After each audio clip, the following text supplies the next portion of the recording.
Hi everybody, it's me, Lexsy with Lexsy Crafts, and today we're going to take a look at a character that I currently play in a D&D campaign. This one I play once a month. Her name is Frigate Riverpygmy. She goes by the Guppy because she is really small and she catches really small fish. It's kind of her thing. So she is a halfling and she is small for a halfling. She is 2'5". This is what she looks like. I would give credit to the artist, but I found out it is actually an AI image. So, but this is what I envisioned that she looked like. So it fit perfectly, so I kept the image. So let's take a look at Frigate. So our game rules are max hit points, a 27-point buy, and we got an extra feat at level 1, plus we got a DM boon. So I will go through all of that with you to see what makes her special. So she is a level 6 bard. She is College of Lore. The type of halfling she is a mark of hospitality. And yeah, let's get into everything.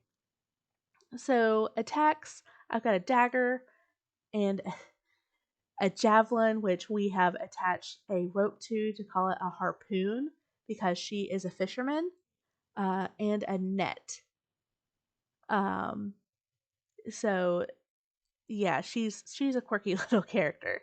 Her whole background is that she is a fisherman, and she is the daughter of the fish captain, or the captain of a fishing boat.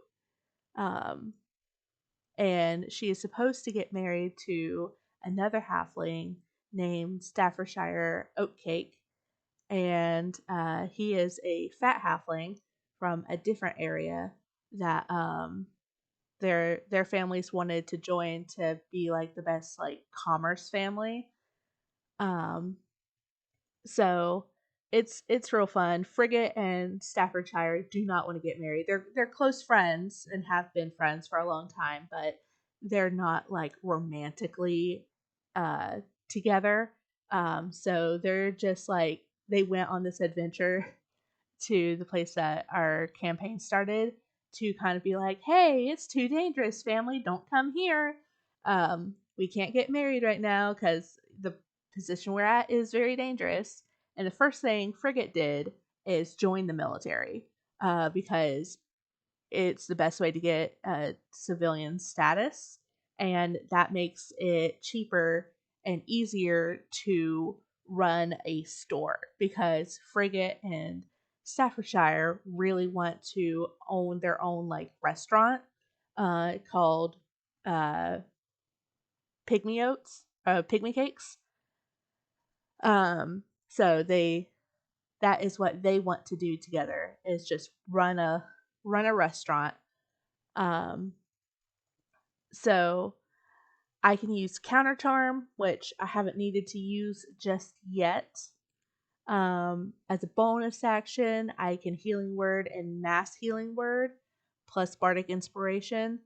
Those are, okay. But they are not my bread and butter. Silvery Barbs is very important to my character.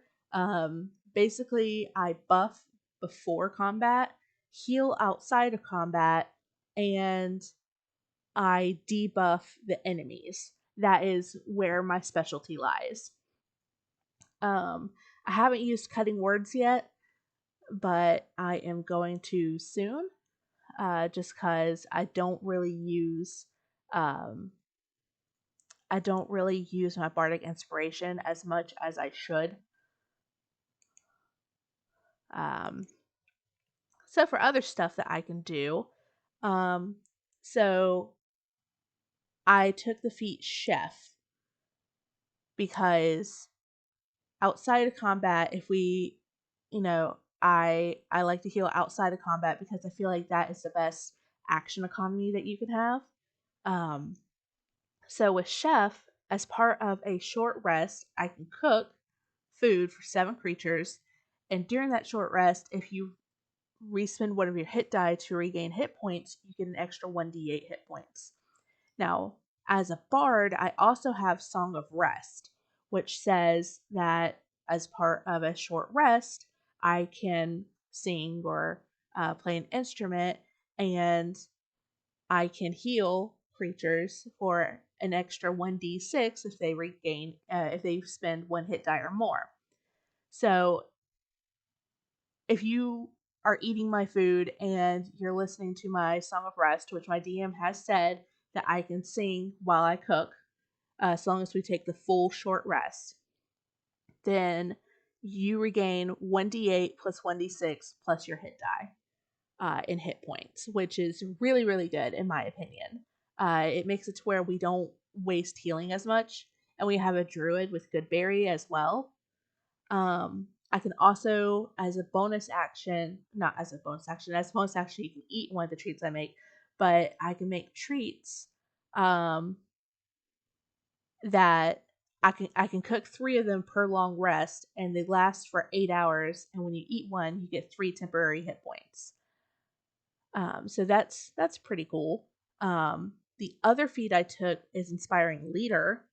I can spend 10 minutes to inspire my companions. I can choose up to 6 allies, including myself, that can see and hear me and can understand me within 30 feet. And each creature gains 9 temporary hit points once per short rest. So that is also really, really good. So I cook, I sing, and then I inspire. And then before we go into combat, I use aid, which you will see as well. Limited use stuff is pretty much the same. Let's go into features and traits.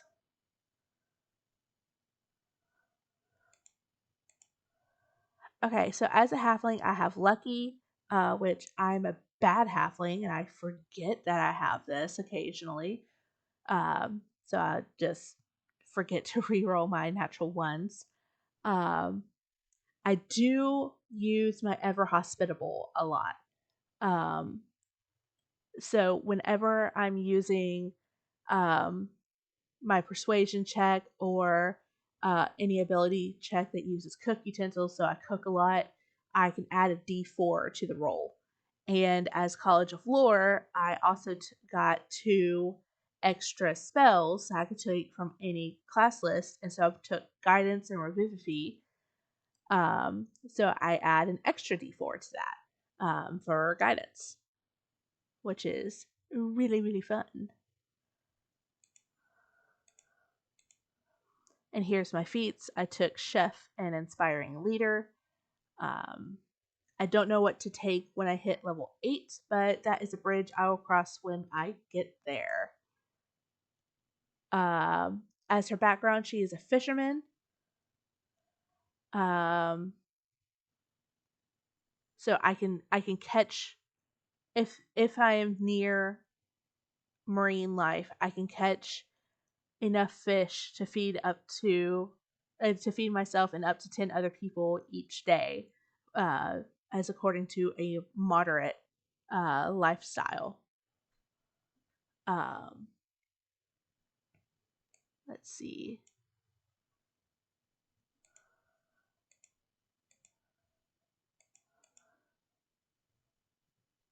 So, notes. My DM has given me 2 things. Because I have joined the military, I am proficient in athletics as well as my other skills. So that's why I have a blue dot for athletics. And I have the sailing profession, which my DM gave me. So any roll on perception, nature, or survival checks are made with advantage if they involve the ocean, a large body of water, or fishing, which is really fun, and it really ties into her whole character.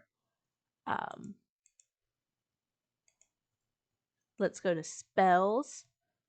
I took mending. We do have it works with my backstory of being on a boat, just mending a couple things here and there that break, not exactly the whole boat itself, but like, oh no, my shirt got ripped, or oh no, this rope is frayed, or something like that. It's nothing too big of a deal. But also, we have an auto gnome in our group who, if you cast Mending on him, he can spend a hit die to regain hit points, which is really, really fun. I took Silvery Barbs, of course, because why not? I got Hideous Laughter, and Healing Word and Cure Wounds. I need to use Healing Word more because it is a bonus action and it has reach. So I have Aid at 2nd level, but I don't really use it at 2nd level. I use it at 3rd level because we have 6 people total in our adventuring group. So I can touch us all and use 2 of my 3rd level spell slots, and we each have 10 extra hit points that can be healed. So a couple Aid with my Inspiring Leader, we go in with 19 extra hit points, which I feel like is really effective. That way I'm not spending a whole bunch of time in combat trying to heal people. And I mean, that's 19 extra hit points. That's several levels for some people. I think it's at least 2 levels for me of hit points because I believe I have a D8 plus 1. So it's just, it's nice. It's nice all around. I have Hold Person. I rarely use it. My saves are so low. They're only a 14. I need to get those saves up, but that's kind of hard to do because we had a 27-point buy and I didn't want to dip too low in anything. My intelligence is an 8. My strength is an 8. I didn't want to take anything down further. I cannot do a negative in Constitution. It hurts my soul to even think about. I couldn't do it. I wanted a good survival because that's part of my background. So I got a 14 in my wisdom. And then Dex and Charisma are kind of the bread and butter of being a bard. Definitely Charisma because that's what everything is based off of. But yeah. So I also have Lesser Restoration to be used outside of combat if needed. But basically, a lot of my stuff comes from Vicious Mockery, which I have a whole bunch of Vicious Mockeries. I love telling yo mama jokes. They are rude. My DM has told me that on particular Vicious Mockeries that I make, if they're actually really funny, that he gives the person saving disadvantage. So that's really neat because I do always throw a joke in there, whether it's a yo mama joke or just a rude comment. And if you guys put comments in the description down below, I will totally link you to my my document that I use that has all my jokes. It's also got inspirations on there, and it's got dad jokes for hideous laughter. Um, they're all bad, but everything is D&D themed. They are rude. The vicious mockeries and the Yo Mama jokes are very rude. They have swear words in them, so if you are opposed to that, don't read them. But like I said, if you guys really want them, make a comment and I will put the link to my doc in the description box. But yeah, this is Frigate, and I really hope that you enjoyed this video. I have another character that I play that I will probably be doing a introduction to so that you guys can see them. And yeah, I hope you all have a good day and I hope you enjoyed.